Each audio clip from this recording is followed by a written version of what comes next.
So, right out here in this parking lot yesterday, I watched my coworker get arrested. A bunch of cops showed up and took him away. Now, I don't know exactly what he did firsthand. I know he was on parole, but I think that it might have been not just a parole violation situation.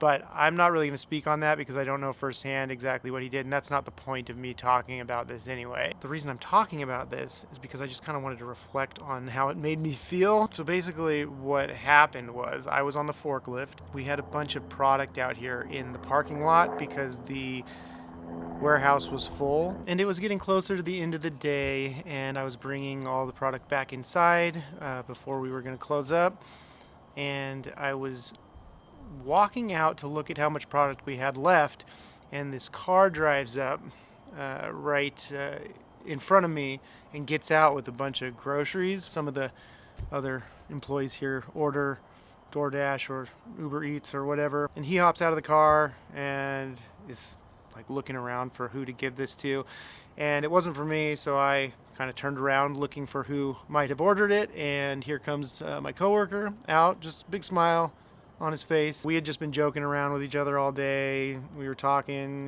he was happy. He was just smiling, coming out here to get his delivery. So I turn around, go walk back inside, get on the forklift, and I'm doing a few things inside to rearrange some pallets so that I have the proper space to put all of the pallets from outside back inside. And I turn around, I'm driving the forklift out the bay door again in the front, and as soon as I turn the corner, I see like an undercover looking cop car with about 6 cops standing around it right out in front of all the stuff that I'm trying to bring back in. Now, I know that I haven't done anything wrong, but that doesn't matter. Once you've had bad experiences with police in the past, at least in my experience, it's pretty hard to, get over that. But even though I knew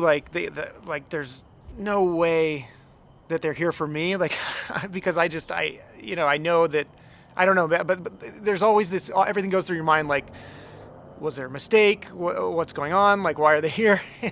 and so my instinct was to immediately just put the forklift in reverse and go back into the warehouse. It's like I turned the corner, I saw him, and then it was just like, nope, turn around. I mean, obviously I knew that, if they were here to because of me, then going back in the warehouse isn't going to help. But that was my instinct, just get away.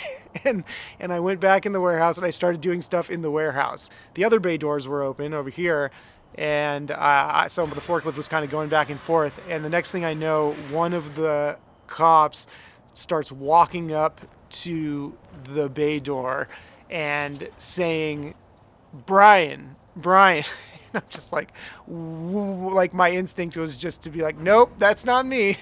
and just to be like, sorry, I don't talk to cops, and walk away. But obviously I didn't do that. Instead, I very defensively kind of respond to this guy. Yeah, what's up? I get off the forklift, I walk up to the bay door, and he tells me, oh, your coworker is being taken into custody. We just wanted to let you know that that's what's going on. And I'm still confused about why this guy knew my name. But apparently my coworker had told the officers, I guess they asked him, is there anybody in there that we should tell, what's going on? And he said, Brian. And so that's why he had come up to me and knew my name. But that was so unsettling, him knowing my name. It put me on all alerts and defenses. And it made my hearts kind of skip a beat, because I'm just I am on parole and I just got out of this situation. And I'm just I don't know why there's cops here. And now there's one walking up to me saying, Brian, asking if that's me. So but then I realized what was going on. I was like, oh crap, okay, so my coworker is being arrested right now, and I had to move down here. So that's what happened.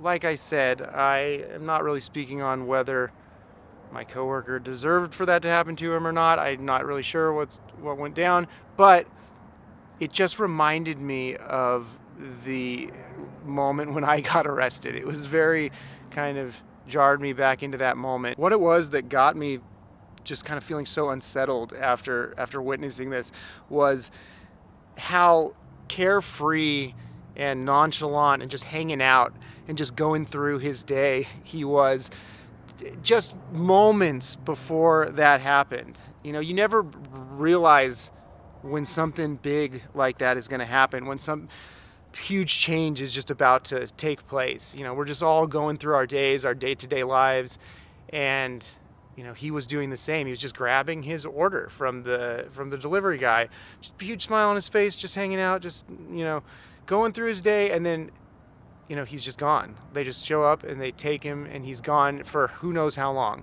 And his life is completely different now, like just like that. It gets me thinking back about what was going on in my head the moments before I got arrested. Both times I was arrested on 2 different occasions. And the first time I just was driving back into town. I remember I was just thinking about probably what I was going to eat that night. I just was happy to be not having to drive anymore for the day, and just got pulled over and arrested and taken in, and I had no idea what was going to happen. That first time I ended up getting bailed out after 7 days, but then I was arrested about 3 or 4 weeks later. And that second time, I think I just had gone into CVS and bought some Ben & Jerry's, I think. And I was heading back out to the van to get in and drive off and eat some Ben & Jerry's. That's what was on my mind. And then all the cops surrounded me, pulled up, hey, get out of the van, da da da da da, you know, all that stuff. Just kind of like they did with my coworker. And then, you know, and that's it. Like, whatever you were doing, whatever was on your mind, it's just over. And that second time I was, you know, I kind of knew that I wasn't going to be getting bailed out again.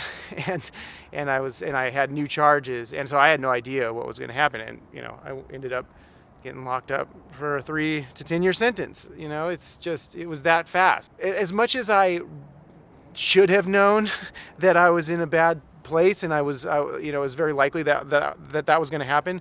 You know, in the state I was in, I just wasn't thinking about that, and it just wasn't on my mind. And I could see that in my coworkers' eyes.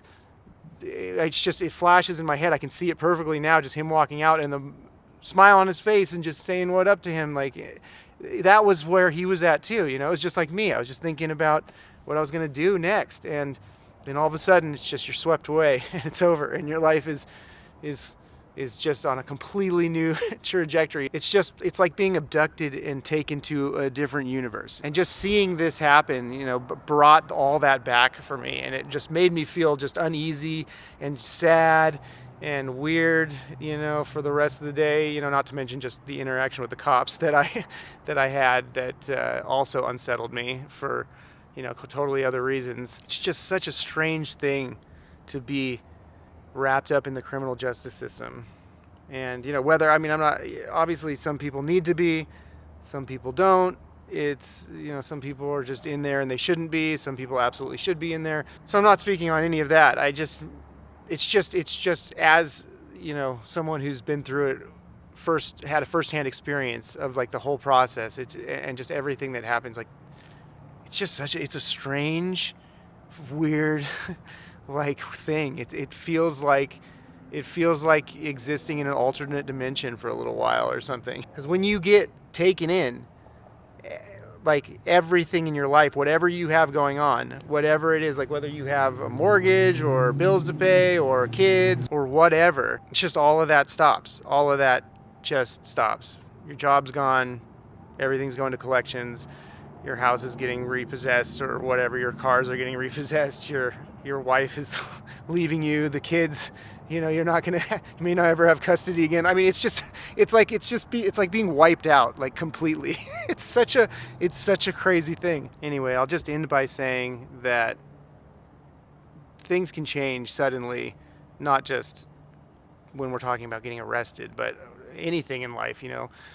We just get wrapped up in our day-to-day life and we like forget about what is important to us. And when things like that happen, or say a sudden unexpected death or some other just unexpected dramatic life change, it sort of pulls us out of that, and then we look back and we realize, like, what was I doing when, you know, everything was normal, when everything was going according to plan? Like, where was my head at? What were my concerns? Why wasn't I recognizing what actually matters to me in my life? I guess that's the journey I'm on now, is just trying to make recognizing all of the important things the default state, instead of having to wait for something crazy like that to happen to wake up, you know?